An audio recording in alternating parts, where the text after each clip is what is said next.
అందరికీ నమస్కారం. Welcome back to our channel విజేత స్టడీ సర్కిల్. ఈరోజు మనం ఈ వీడియోలో ఆంధ్రప్రదేశ్ ఉద్యోగులకు 6,200 కోట్ల బకాయిలు చెల్లింపు అంటూ మనకు 2 రోజుల నుంచి వార్తలు వస్తున్నాయి. దీనికి సంబంధించి కొన్ని బిల్లుల్లో కదలిక వచ్చింది. దీనికి సంబంధించిన సమాచారం మన వీడియోలో చూద్దాం.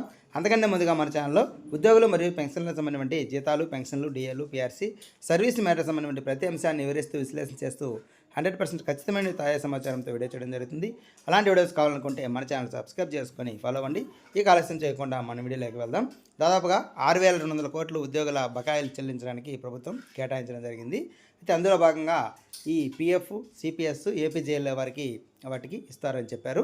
అందులో భాగంగా ఈ పిఎఫ్కి సంబంధించినటువంటి చాలా వరకు పిఎఫ్ క్లోజర్స్ కానీ, అంటే ఎవరైతే పిఎఫ్ రిటైర్ అయి ఉంటారో వాళ్ళు క్లోజ్ అయినటువంటి కానీ, అలాగే పిఎఫ్ లోన్లు కానీ, అలాగే పిఎఫ్ మిస్సింగ్ క్రెడిట్స్ అన్నీ కూడా మనకి దాదాపుగా జనవరి చివరి వరకు, అంటే ఫిబ్రవరి మొదటి వరకు మనకి ఈ బిల్లన్నీ కూడా మనకి ఈక్యూబర్కి వెళ్ళినట్లుగా తెలుస్తుంది.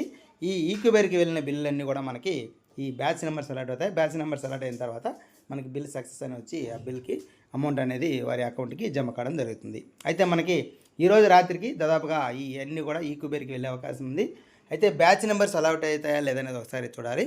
ఎందుకంటే రేపు బ్యాంక్ సెలవు కాబట్టి ఒకవేళ ఈరోజు రాత్రికైనా బ్యాచ్ నెంబర్స్ అలాట్ కావచ్చు.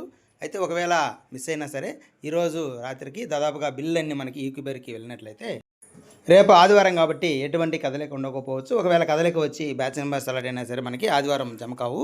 మనకి సోమవారం ఉదయానికి ఎవరైతే ఈక్యూబర్కి వెళ్ళాయో ఆ అన్నిటికి కూడా మనకి బిల్లు అన్నిటికి కూడా బ్యాచ్ నెంబర్స్ పూర్తి స్థాయిలో అలాట్ అయ్యి సోమవారం ఉదయం నుంచి ఈ పిఎఫ్ ఎవరైతే కదలిక వచ్చాయో వారందరికీ కూడా జమ అయ్యే అవకాశం ఉంది. దాదాపుగా 2025 జనవరి చివరి వరకు మనకి ఈ జమ అవుతాయన్నట్లు ఈ బిల్లులో కదలిక వచ్చినట్లుగా మనకి సమాచారం. ఈ బిల్లుల్లో కదలిక వచ్చిన వారందరికీ కూడా మనకి సోమవారం నుంచి జమ కావడం జరుగుతుంది. ఈ పిఎఫ్లో కదలిక వచ్చింది. అలాగే ఏపీజీఎల్, సిపిఎస్ సంబంధించినటువంటి ఇవి అలాగే ఉన్నాయి. అవి ఈ పిఎఫ్ అయిపోయిన తర్వాత జమ అయ్యే అవకాశాలు ఉంటాయి. మొత్తం మీద రేపు సోమవారం నుంచి ఈ 6,200 కోట్లు జమ కావడం అనేది ప్రారంభమవుతుంది. 1-2 రోజుల్లో పూర్తిగా ఈ ఏపీజీఎల్ఐ, అలాగే సిపిఎస్, ఈ పిఎఫ్కి సంబంధించినటువంటి ఈ పూర్తిగా క్లోజర్స్ ఏవైతే ఉన్నాయో అవి, అలాగే లోన్లకు సంబంధించి అమౌంట్లు క్రెడిట్ అవకాశం ఉంది.